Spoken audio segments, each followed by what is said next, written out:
Hello students, super GK academy YouTube channel में आपका स्वागत है। मैं विवेक सक्सेना आज आपसे करंट अफेयर्स के कुछ और प्रश्नों को शेयर करूंगा। लेकिन इन प्रश्नों को शेयर करने से पहले मैं आपको एक इम्पॉर्टेंट बात बता दूं कि केंद्र सरकार ने या केंद्रीय मंत्रिमंडल ने नई शिक्षा नीति न्यू एजुकेशन पॉलिसी 2020 को हाल ही में अपनी स्वीकृति प्रदान की है। आगामी प्रतियोगी परीक्षाओं में नई शिक्षा नीति से संबंधित प्रश्न अवश्य ही पूछे जाएंगे। इस वीडियो को ज़्यादा बड़ा न करने की दृष्टि से नई शिक्षा नीति के संदर्भ में मैं ज़्यादा बातें नहीं करूंगा, लेकिन अपने जल्द ही मैं एक वीडियो आपसे शेयर करूंगा जिसमें नई शिक्षा नीति से संबंधित समस्त महत्वपूर्ण तथ्यों, बिंदुओं और उनसे संबंधित MCQ को शामिल करूंगा। आइए शुरू करते हैं। Question number 1। नरेंद्र मोदी और प्रविंद जगन्नाथ ने 30 जुलाई 2020 को संयुक्त रूप से किस देश के सुप्रीम कोर्ट के भवन का उद्घाटन किया? तो पहला तो चीज हमें दिमाग में ये आती है कि प्रविंद जगन्नाथ हैं कौन।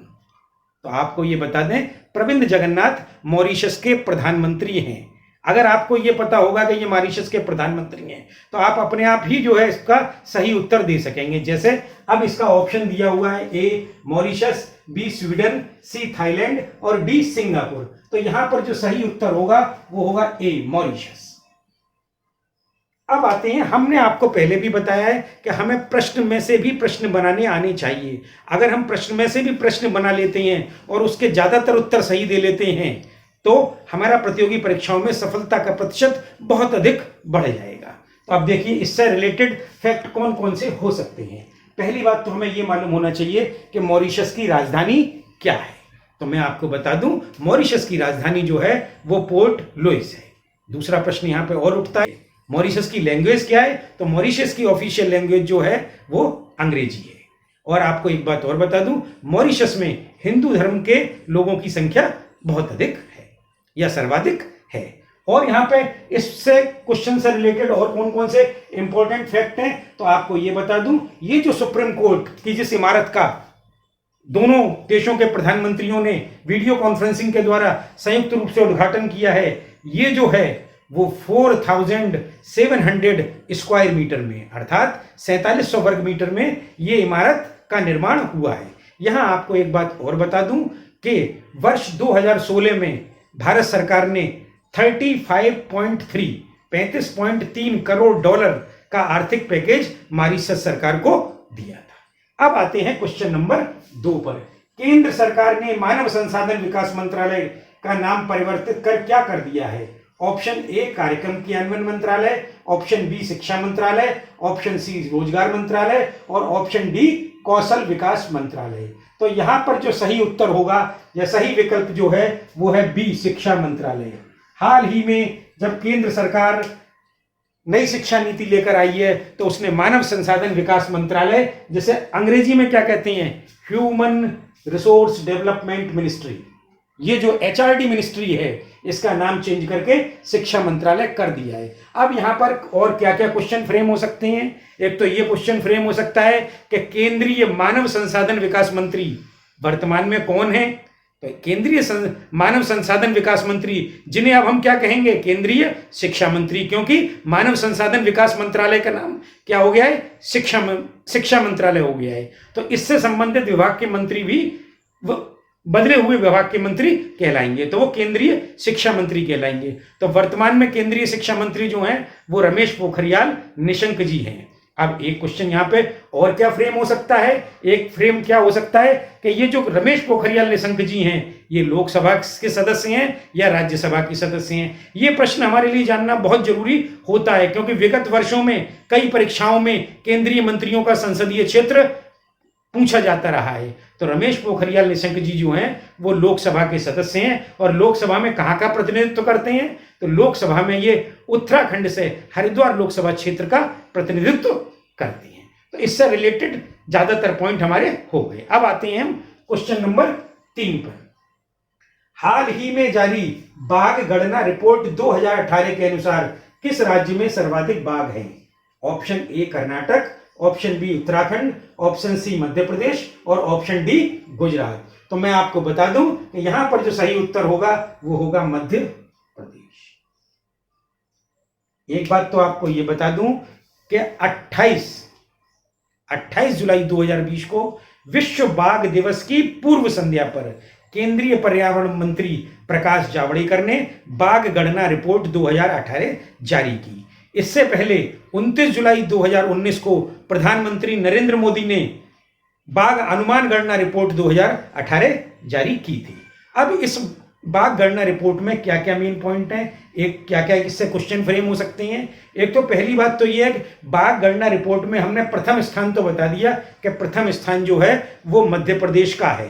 अब हमें यह भी तो मालूम होना चाहिए कि सबसे ज्यादा अगर बाघ जो है वो मध्य प्रदेश में पाए जाते हैं तो उस मध्य प्रदेश में बाघों की संख्या कितनी है।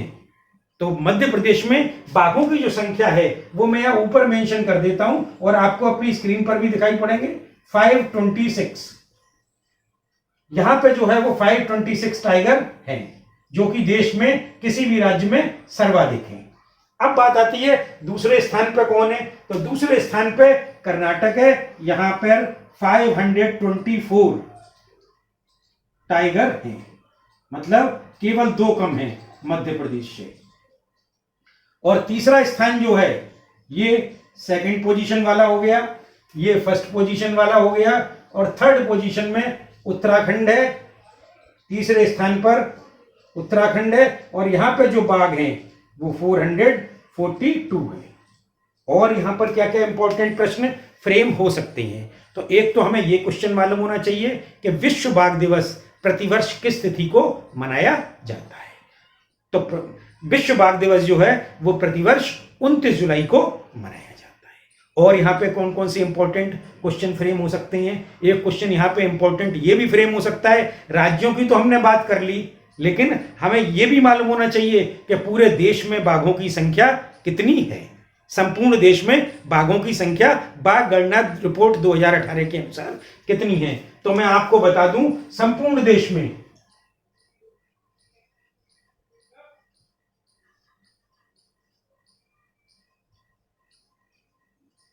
टाइगर की संख्या जो है वो 2967 है।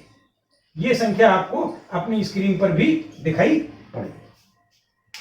अब बाघ गणना रिपोर्ट 2018 से जो भी क्वेश्चन फ्रेम हो रहे थे वो मैंने आपको सब बता दिए। इसके अलावा भी अगर कोई क्वेश्चन आपके दिमाग में उठता है और अगर आपको उसका उत्तर पता नहीं होता है तो आप मेरे कमेंट बॉक्स में लिखकर उसका उत्तर जान सकते हैं। अब आते हैं क्वेश्चन नंबर 4 पर।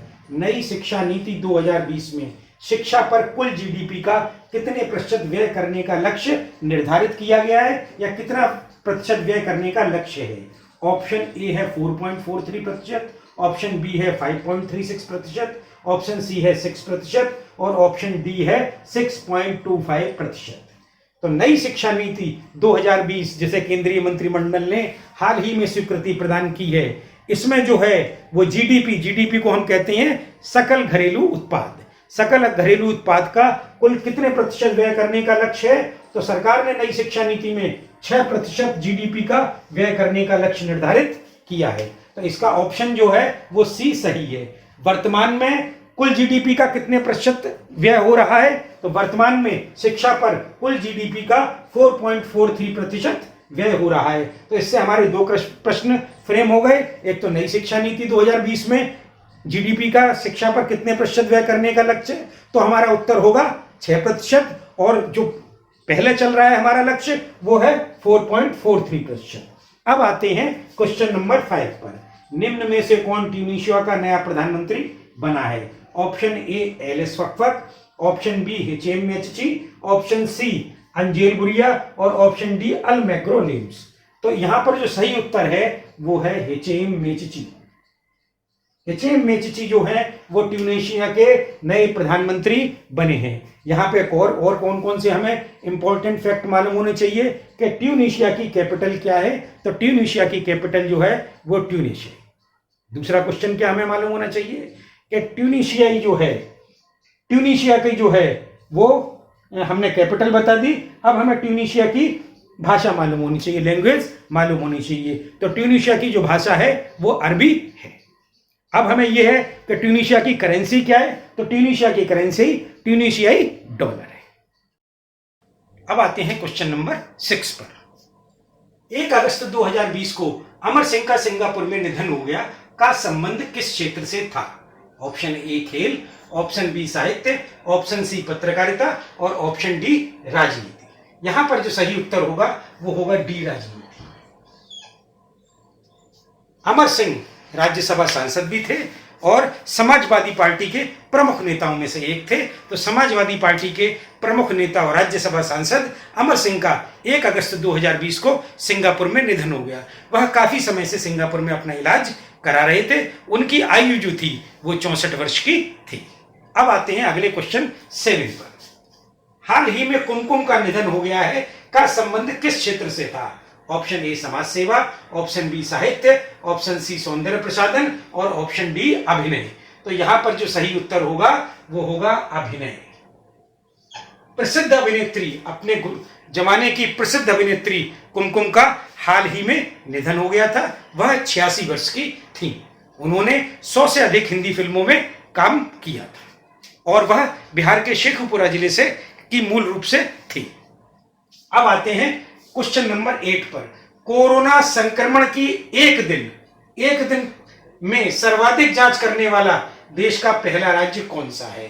कोरोना संक्रमण अर्थात कोविड-19 की एक दिन में जांच करने वाला सर्वाधिक जांच करने वाला देश का पहला राज्य कौन सा है? तो एक दिन में सर्वाधिक जांच करने वाला राज्य जो है वो ऑप्शन ए है महाराष्ट्र, ऑप्शन बी है गुजरात, ऑप्शन सी है तेलंगाना और ऑप्शन डी है उत्तर प्रदेश। तो यहां पे जो उत्तर सही होगा वो है उत्तर प्रदेश। 1 लाख से अधिक जांचें हाल ही में उत्तर प्रदेश ने की हैं। तो उत्तर प्रदेश जो है वो कोरोना संक्रमण की एक दिन में सर्वाधिक जांच करने वाला देश का पहला राज्य बन गया है। हो सकता है आगे कोई और राज्य भी 1 लाख या 2 लाख से ज्यादा जांचें करने लगे, लेकिन हमने क्या कह दिया? देश का पहला राज्य। अगर कल को कोई और भी ज्यादा जांच करने लगेगा 1 लाख से ज्यादा, तो वो फिर दूसरे राज्य में आएगा, तीसरे में आएगा। लेकिन अगर हम पहले राज्य की बात करेंगे तो वो उत्तर प्रदेश आएगा। उत्तर प्रदेश से संबंधित और कौन सा तथ्य है? वर्तमान में उत्तर प्रदेश के मुख्यमंत्री कौन है? तो वर्तमान में उत्तर प्रदेश के मुख्यमंत्री योगी आदित्यनाथ जी हैं। और उत्तर प्रदेश के वर्तमान में राज्यपाल कौन है? तो वर्तमान में उत्तर प्रदेश की राज्यपाल आनंदीबेन पटेल है। अब आते हैं क्वेश्चन नंबर 9 में। निम्न में से किसे प्रधानमंत्री का निजी सचिव नियुक्त किया गया है? Number A Rajiv Topno, number B Hardik S Shah, number तीसरा ऑप्शन सी अजय पांडे और ऑप्शन डी कुमुद मोदी। तो यहां पर जो सही उत्तर है या सही विकल्प है वो है हार्दिक एस शाह। प्राइम मिनिस्टर का प्राइवेट सेक्रेटरी हाल ही में किसे अपॉइंट किया गया है? तो हार्दिक एस शाह को प्राइम मिनिस्टर का प्राइवेट सेक्रेटरी अपॉइंट किया गया है।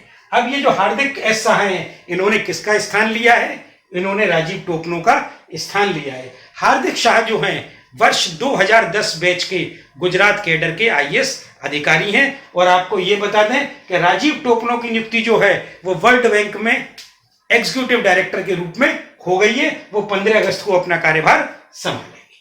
अब आते हैं क्वेश्चन नंबर 10 पर। वर्ष 2021 में आयोजित होने वाले खेलो इंडिया यूथ गेम्स के चौथे सत्र की मेजबानी कौन सा राज्य करेगा? ए असम, बी मणिपुर, सी त्रिपुरा और डी हरियाणा। तो आपको बता दें इसका सही उत्तर जो है वो डी होगा। सही विकल्प जो है वो हरियाणा होगा। वर्ष 2021 में आयोजित होने वाले खेलो इंडिया यूथ गेम्स के चौथे सत्र की मेजबानी जो है वो हरियाणा करेगा। इस बात की घोषणा अभी केंद्रीय खेल राज्य मंत्री स्वतंत्र प्रभार किरण रिजिजू और हरियाणा के मुख्यमंत्री मनोहर खट्टर ने इस बात की घोषणा की थी कि वर्ष 2021 में आयोजित होने वाले खेलो इंडिया यूथ गेम्स के चौथे सत्र की मेजबानी हरियाणा करेगा। अब आपको यह बता दें कि वर्ष 2020 में आयोजन कहां हुआ था? वर्ष 2020 में खेलो इंडिया यूथ गेम्स का आयोजन गुवाहाटी में हुआ था जो कि असम में है। और वर्ष 2019 में कहां हुआ था? वर्ष 2019 में खेलो इंडिया यूथ गेम्स का आयोजन पुणे महाराष्ट्र में हुआ था। और वर्ष 2018 में खेलो इंडिया यूथ गेम्स का आयोजन नई दिल्ली में हुआ था। यदि आपको ये मेरा वीडियो पसंद आया हो तो इसे लाइक करें और अपने दोस्तों के साथ शेयर करना ना भूलें। और यदि आपने मेरा चैनल अभी तक सब्सक्राइब नहीं किया है तो इसे आज ही सब्सक्राइब कर लें और मेरे अगले वीडियो की नोटिफिकेशन प्राप्त करने के लिए नीचे दिए गए बेल आइकॉन को क्लिक करें। धन्यवाद।